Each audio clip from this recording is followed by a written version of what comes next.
Every man refused the bride whose skin was covered in freckles. A painter stared. The first thing I mixed that morning wasn't paint. It was a mistake. That's how most good things start in my experience.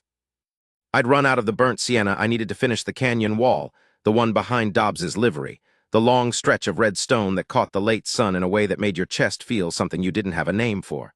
I'd been painting that wall for 11 days. It wasn't a commission.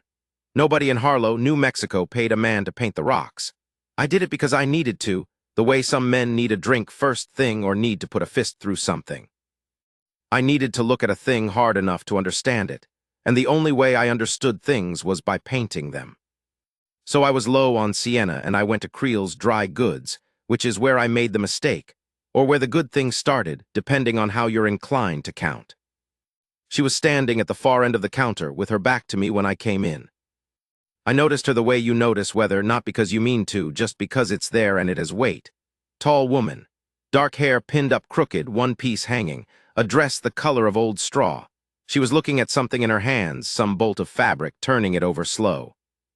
Creel saw me come in and said, "Painter," which was what he called me. He called the blacksmith blacksmith and the widow who owned the millinery, and I guess he decided that was the shape of me. Painter. I didn't argue it. "I need sienna," I said, "the dark kind." He went to the back, and the woman at the counter turned around. I don't know what I expected. I don't know that I expected anything. I was thinking about the canyon wall, about the place near the top where the rock face goes from rust to almost copper, and how I hadn't figured out the transition yet. I was not thinking about women. I hadn't been thinking about women in a long time. But she turned around, and I saw her face, and I stopped walking. It wasn't that she was beautiful the way a man describes beautiful when he's talking to other men, the way they talk about the saloon girls or the judge's wife. It wasn't that kind of face. She had freckles. Lord, she had freckles, not a scattering, not the kind of thing you call charming and forget, but a real heavy constellation of them across her nose and cheeks and up into her forehead and down her neck and probably everywhere else. I didn't know yet. Brown freckles on pale skin. Her eyes were gray, the kind of gray that looks silver when the light's right and just gray when it isn't. She looked at me the way people look at someone who stopped walking for no reason, waiting to see what the problem is. I didn't have a problem. I had the opposite of a problem. I had something I wanted to look at. "Sienna," Creel said behind me, and I took it without looking at him. I found out her name was Cora Del Vasquez, and I found out why she was in Harlow, and I found both of those things out the same way I found out most things in that town, from Myrtle Oshkosh, who ran the bakery and had never in her 61 years met a piece of information she didn't feel called to share with the world.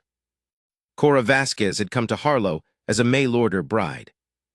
The man who'd sent for her was a cattle rancher named Prentice Holt, solid man, Myrtle said, 43, widower, good land, good stock, looking for a wife now that his daughters were grown and gone. He'd written to an agency in St. Louis. The agency had sent Cora. Prentice Holt had met Cora at the stage stop 3 days ago, looked at her face, and told her very politely that he had expected something different.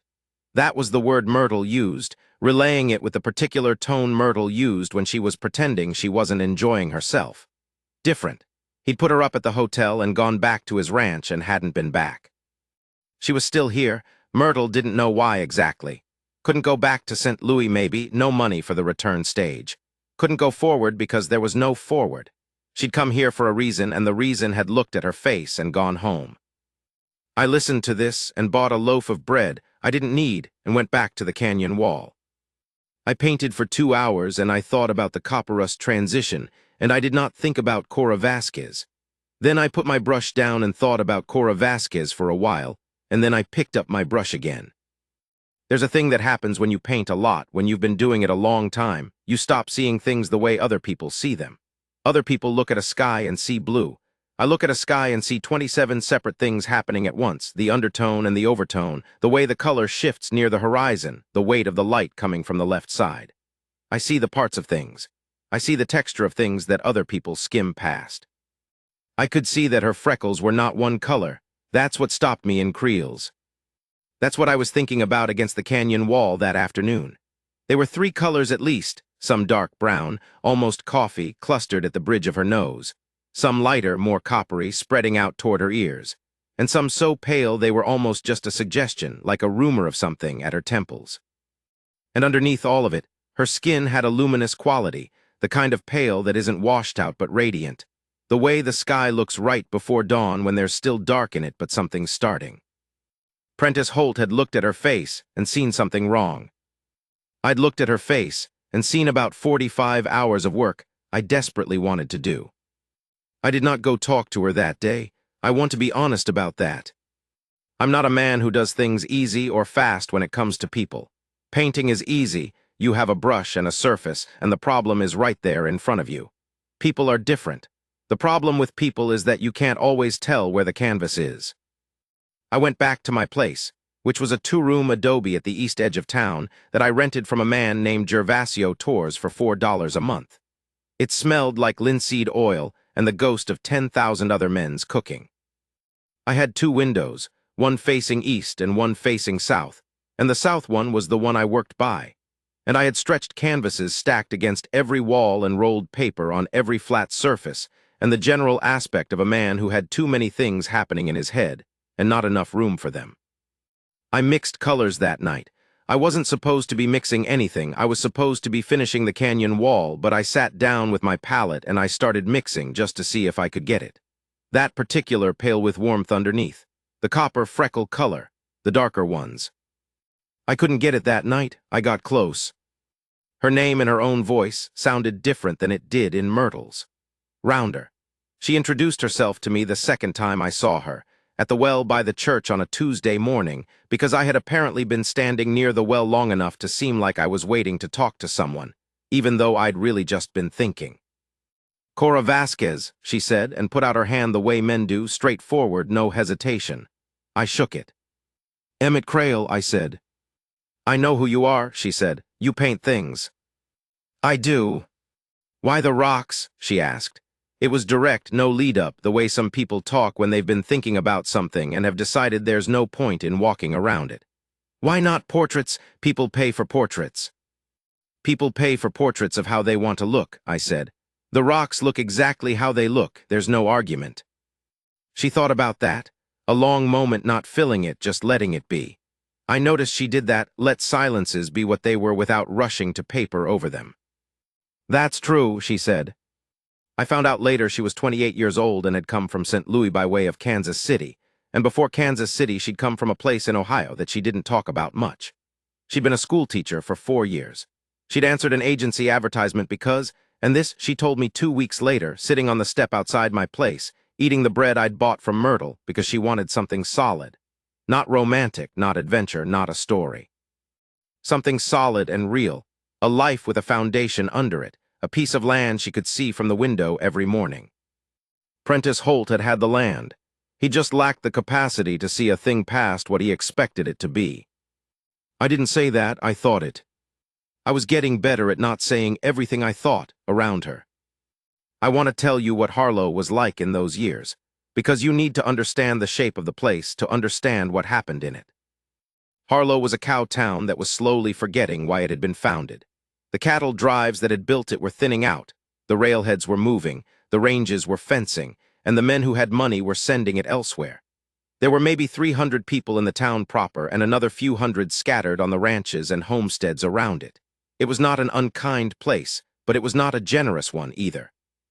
People worked hard, and they judged hard, and they had opinions that had hardened over years into something closer to fact. They had opinions about me, painter, odd duck, probably not right in the head, harmless enough, and I had learned to live inside those opinions the way you learn to live with a low ceiling. You just stop standing up straight. I had been in Harlow for 6 years. I had come there for a reason I no longer entirely remembered, something about the light, something about wanting to be somewhere nobody expected anything of me. I made enough money from occasional sign work and once in a while a commission from the hotel or the bank, something with horses. They always wanted horses to keep the rent paid and the paint bought. I was 41 years old. I had been married once, briefly, when I was 26, to a woman in Colorado who had been patient with me for 2 years before she ran out of patience, and I couldn't blame her for it, honestly. I had not been easy to be married to. I was better at looking at things than I was at anything else. In Harlow, the word for what I was, said in a certain tone, was odd. Sometimes it was sad. The women of the town had a particular way of looking at me that combined sympathy with a mild contempt, the way you might look at a good dog that had been allowed to go feral. I had, over 6 years, mostly stopped noticing. Cora Vasquez noticed it for me. "They look at you like you're something they don't have a category for," she said. This was maybe 3 weeks after the well. We had fallen into a habit of talking that neither of us had planned, the way some habits form. A thing happens twice, and then it just keeps happening because stopping it would take more effort than continuing. "They've had 6 years to form an opinion," I said. "Opinions can be wrong." "Sure," I said, "that doesn't usually stop them." She looked at me with those gray eyes for a moment. "What do you think you are?" I thought about it, a man who looks at things. "That's not a category," she said. "No," I agreed. She almost smiled, not quite but close, a thing in the corner of her mouth that was thinking about becoming a smile. "I don't have a category either," she said, "in case you hadn't noticed." I had noticed a great deal. Prentice Holt came back to town on a Thursday. I know this because I was at Creel's when he walked in, and I know what he was there for because Creel has no discretion and Holt had no particular reason for any. He wanted to know if Cora was still at the hotel. He said, and this is close to exact, because I have a memory for things said in rooms, he said, "I feel bad about the whole situation. She came a long way. Maybe there's some family I could help her contact to arrange the return." He wasn't a bad man, I want to say that clearly. He was a man who had built his life on certain foundations and expected things to arrive in a certain shape, and Cora had arrived in a different shape, and he hadn't known what to do with that. I understood it. I just didn't respect it. I bought my turpentine and left. But I walked to the hotel. This part I have thought about more than once, whether it was my place to do what I did. I've mostly concluded that it doesn't matter whether it was my place or not. I did it, and I'd do it the same again. She was in the small sitting room off the lobby reading. She looked up when I came in. I said, "Holt's at Creel's." She held very still for a moment, then, "Ah. He's asking about your family, for the return." "I see." I sat down across from her, which was not something I usually did with people, sat down across from them and looked at them directly. "What do you want to do?" "I don't know." "That's honest." "I've been honest a lot lately," she said. "It doesn't seem to be doing me much good." "It's doing you good with me," I said. She looked at me, really looked, the way she had a habit of doing, not unkind, not calculating, just open and direct, like she was deciding whether to trust what she was seeing. "What does that mean exactly?" And here is where I will tell you something about myself. I am not a man who says things easily. I paint things. I look at things. I keep most of what I think inside because the inside of my head is a crowded and not always orderly place, and I have learned that not everything that comes out of it is useful to other people. I had kept a great deal inside for a great many years. But I had been mixing colors in the evenings for 3 weeks trying to get her freckle palette right, and I was close. I was very close, and there was something about the close that felt like it had its own kind of urgency. "It means you don't have to go back to St. Louis," I said, "if you don't want to." She didn't answer right away. "I'm not offering you what Holt was offering you," I said. "I don't have land. I've got a 2-room adobe that smells like linseed oil and I make just enough to cover my costs and I'm odd and the whole town knows it." I paused. "But I see you." She looked at me.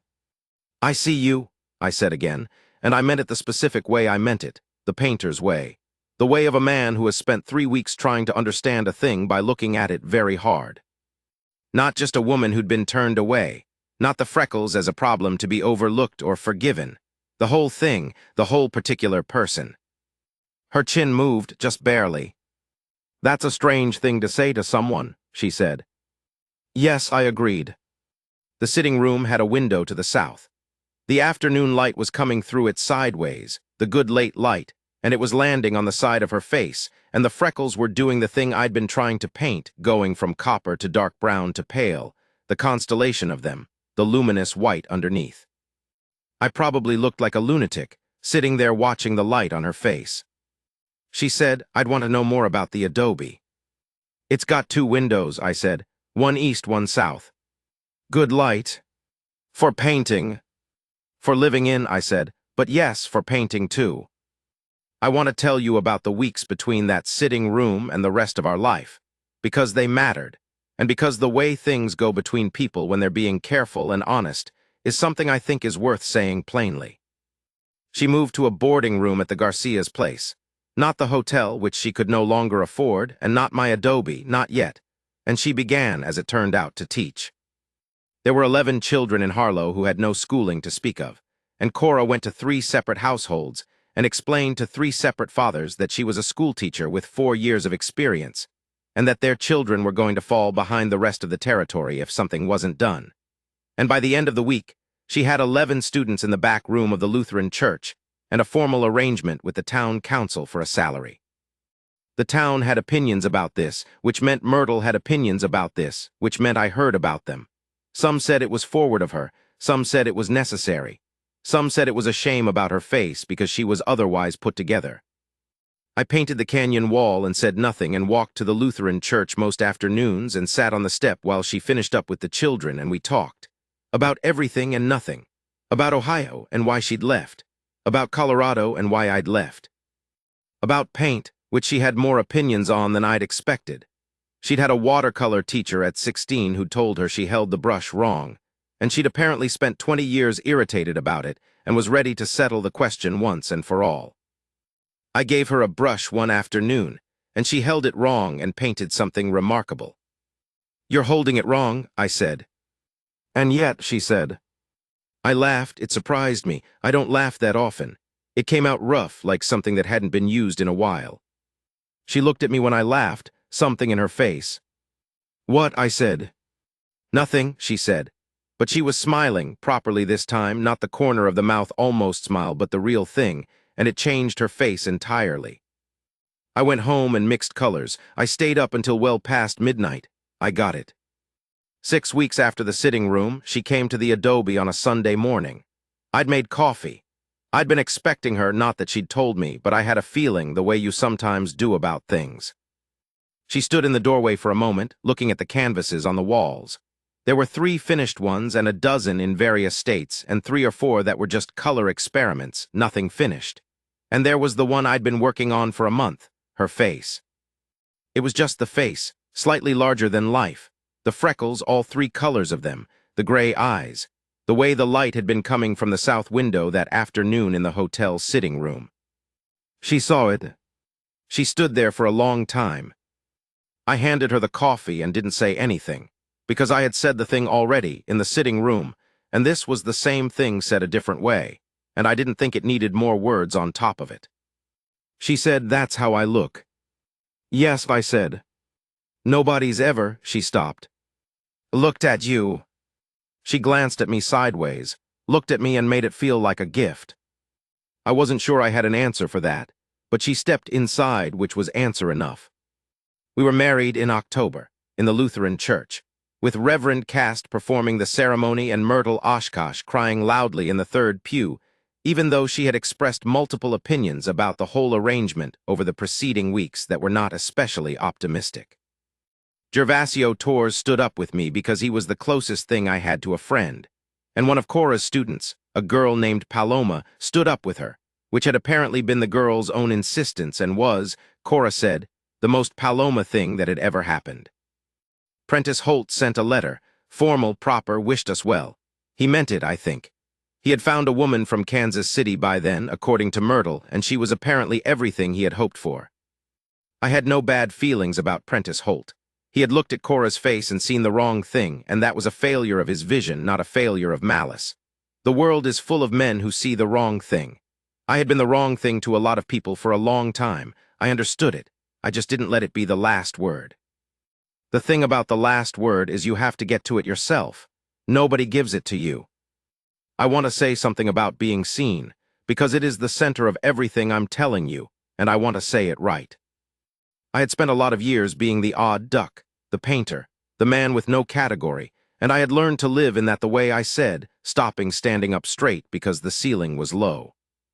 And it is a particular kind of loneliness, that one. Not the loneliness of having no people around you, because Harlow had plenty of people. The loneliness of being in a room full of people and having none of them look at you and see the thing you actually are. You go invisible. You start to wonder sometimes, in the long, quiet evenings with the smell of linseed and the stacked canvases, if the thing you are is even there anymore. If maybe you've just been wrong about yourself for a long time, and everyone else has been right. She didn't just look at me. She looked and looked again, and she asked questions that assumed I had worth answering for. She asked about the color mixing, the specific chemistry of it, why burnt sienna and not raw, what happens in the transition between colors on a wet surface. She asked like she wanted to understand, not like she was being polite. She picked up my brushes and tried things and was interested in what happened. She sat in the south light on Sunday mornings and read while I painted. And once in a while she'd look up and say something that turned out to be exactly right about whatever I was working on, the specific true thing I hadn't been able to put into words, and she'd say it like it was obvious and go back to her book. A man can go a long time without being seen. He doesn't always know how much it costs until the cost stops. I want to tell you about one particular evening in the second year, because it is the one I come back to. Cora had a cough that winter. One of those stubborn ones that hangs on, not dangerous, not serious, just wearing.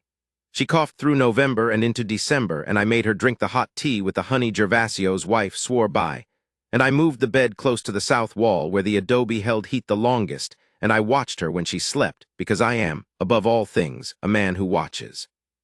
She knew I watched. She didn't mind it. That was one of the many things I'd learned about her. She had no particular need for a performance of normalcy. She slept the way she did everything, straightforward, no apology. One evening in December, she was sitting up in bed reading. The cough had been bad that day, and she was tired.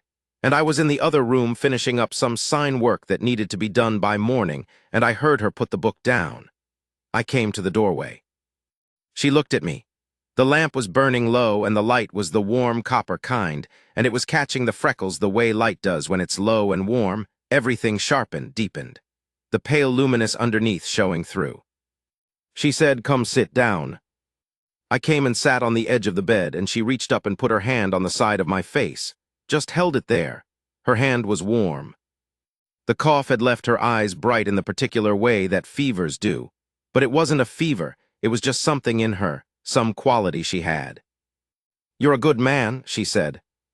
I started to say something, but she shook her head just slightly. "You're a good man," she said again. Slow and plain, like something she'd thought about and decided to say out loud because it needed saying. I put my hand over hers. I held it there. The lamp made its small sound. Outside, the wind was picking up, the kind of December wind that comes down off the Sangre de Cristos carrying something cold and serious, but the adobe walls were thick and the south wall was warm and her hand was on my face. I don't know how long we stayed like that. Long enough that the lamp started to need trimming, and I leaned over and trimmed it without moving her hand away, which was an awkward piece of work, and she laughed when I managed it. "Don't trim the lamp with my hand on your face," she said. I didn't want to move it. She kept it there. She looked at me for a while in the trimmed lamplight. Gray eyes, freckles deep and warm. The thing in her face that I had spent years painting and had never quite gotten right, because the thing in her face was not a color question but a quality question, something alive in it. "You see everything," she said. "I hope you know that. You see things nobody else sees." It was the truest thing anyone had ever said about me. I didn't say anything back. I just held her hand against my face, and outside the cold wind came down the mountain, and inside the lamp burned warm. I have been in Harlow for 22 years now. We're still in the adobe. We added a third room when the boy was born, he's 16 now, which is a sentence I still can't say without some confusion about where the time went. He holds a paintbrush better than I do, actually, which is either a gift or a judgment, and I haven't decided which. Cora still teaches at the school. The school has a real building now, wood frame, 4 windows, which she negotiated out of the town council with a persistence that would have made the Sangre de Cristos consider their options. She still reads in the South Light on Sunday mornings, and she still says the specific true thing about whatever I'm working on, the thing I couldn't put into words myself. The freckles are the same. People used to have opinions about them. They don't much anymore, or if they do, they keep it to themselves, which is approximately the same thing from where I stand. I finished the canyon wall painting. It's hanging in the front room. I got the copper rust transition right in the third version. It took me 2 years and 7 attempts, and in the end it was a color I mixed by accident, which seems about right. Cora looked at it when I finally got it. "That's it," she said. "Yes," I said. She put her arm through mine, and we stood in front of it for a while, the south light coming through the window the way it always does, landing on the wall and the painting both, and that was enough. That was exactly enough. Some men want the world to know their worth. I used to be that kind of man a little when I was younger, not loud about it, but somewhere underneath there was that need, that wanting to be counted correctly. It wears you down after a while, the not being counted. You stop expecting it, and you think that means you've stopped needing it, but it doesn't mean that. It just means you've gotten good at not noticing the bruise. She noticed the bruise. She put her hand on my face in the lamp light, and she said a good man, plain and slow, and she meant the whole specific person, not a category, not a type, not a man she'd settled for. The particular difficult odd duck who looked at rocks for a reason nobody in town understood. That man. That's what I've got to tell you. The rest of it is just 20 years of good light, and her reading in the south window, and the boy arguing about brushwork and the smell of linseed, and the Sanger de Cristos outside going red in the late afternoon the way they always do, reliable as anything I've known. It's enough, Lord, it is enough.